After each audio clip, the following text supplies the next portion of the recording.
So, yeah, I had massive insights this weekend that I wanted to share with everybody. I think it's insights that are developing and fitting into my deeper understanding of the nature of healing. I think we really have got it all wrong.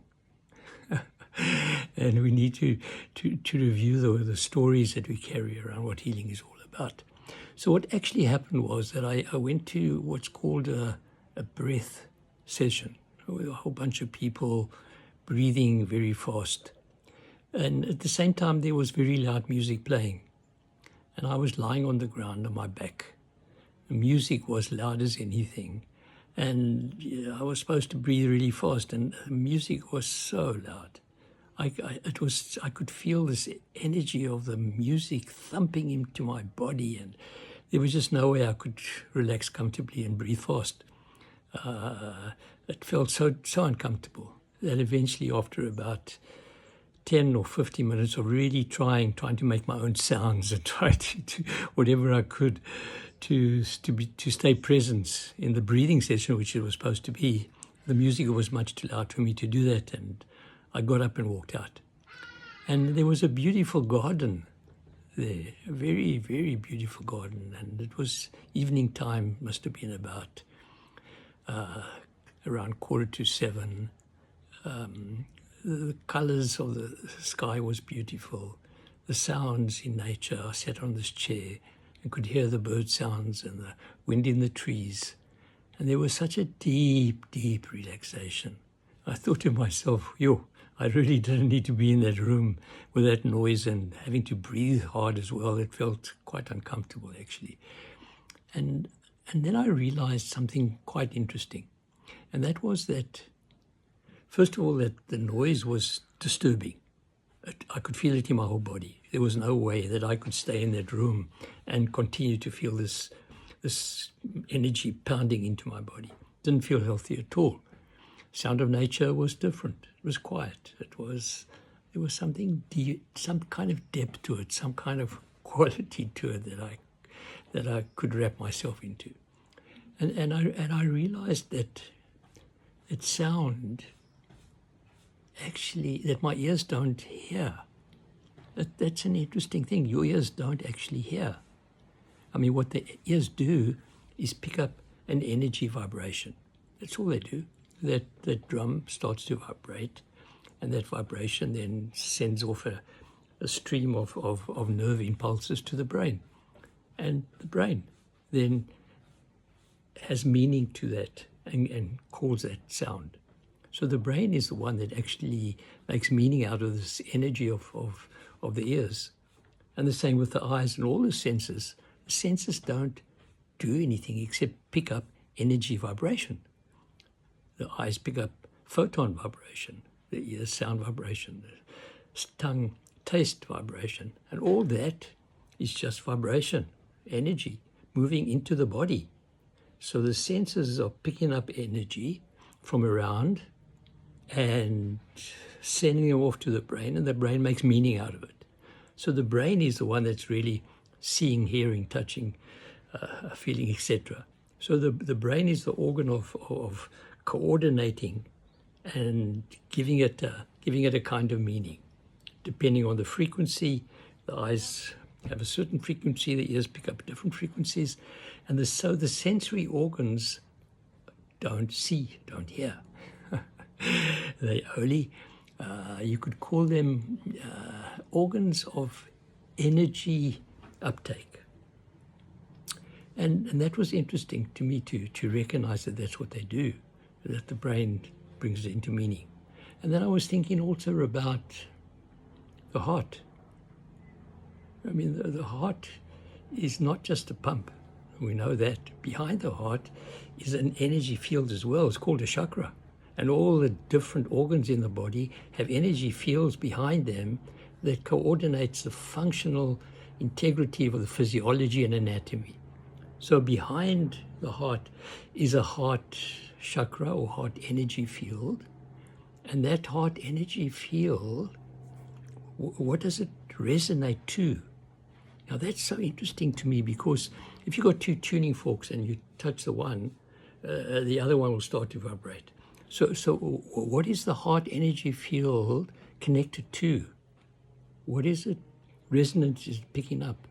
And then I understood that the deep resonance actually was source. You could call it what I call God's song. God sings, and every organ in the whole world, every human being, their heart is resonating to the song of God. So that's the underlying vibrational field that's sitting there, source. Powerful enough, and every heart in the whole, on the whole planet, is actually resonating to that. It's coherent. The heart energy field is coherent. You could call it to source, and all the organs are exactly the same. So that suddenly gave me this idea that, okay, so the human body is an amazing musical instrument, you could call it that. From outside, all this, we have our senses connecting us to the outside world with energy from the outside, flowing into the body. These are energy. And that's why sound can be so healing. But it's got to be a sound that is resonant with your fields. So you need to understand which sounds can do that for you, which kind of music does that for you. Same with seeing. If you're looking all the time if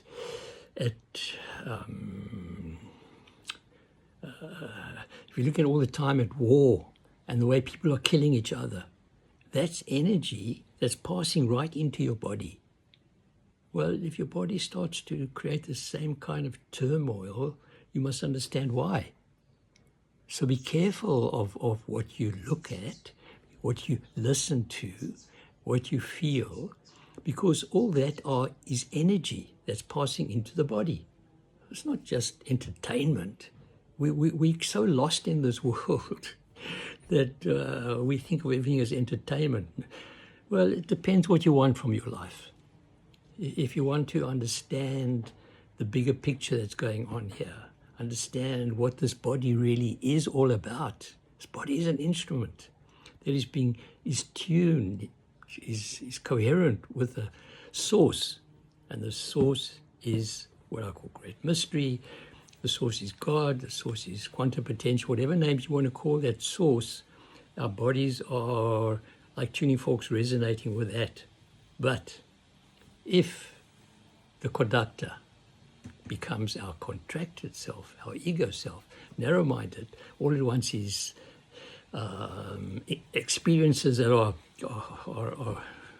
great experiences, we call them.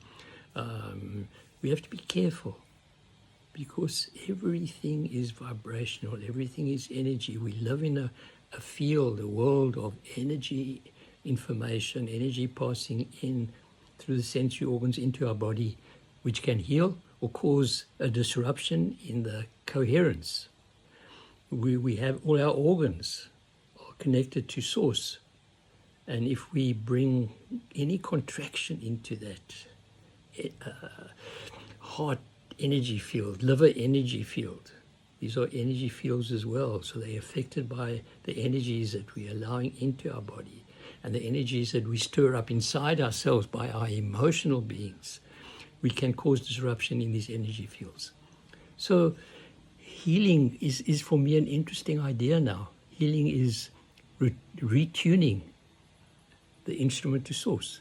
That's what healing is all about. Can we retune this instrument to source? Can we restore resonance through the heart? Can we release the ego's tight grip on the strings? The ego is holding tight on the strings because it wants it to be its way. It has to learn what the deeper underlying resonance is about. So releasing the ego's tight grip on the strings and allowing the divine melody of love to play freely again. Allow the divine melody of love to play freely again. I get tears in my eyes when these ideas come up for me. Such a beautiful world we live in. in such a way we kind of destroy or we interfere with the energies outside there, so that we are constantly listening to machine noises, loud music that is disruption to the underlying coherent fields. So we need to be careful. We are astonishing instruments, and we need to be coherent with Source. Have a good day.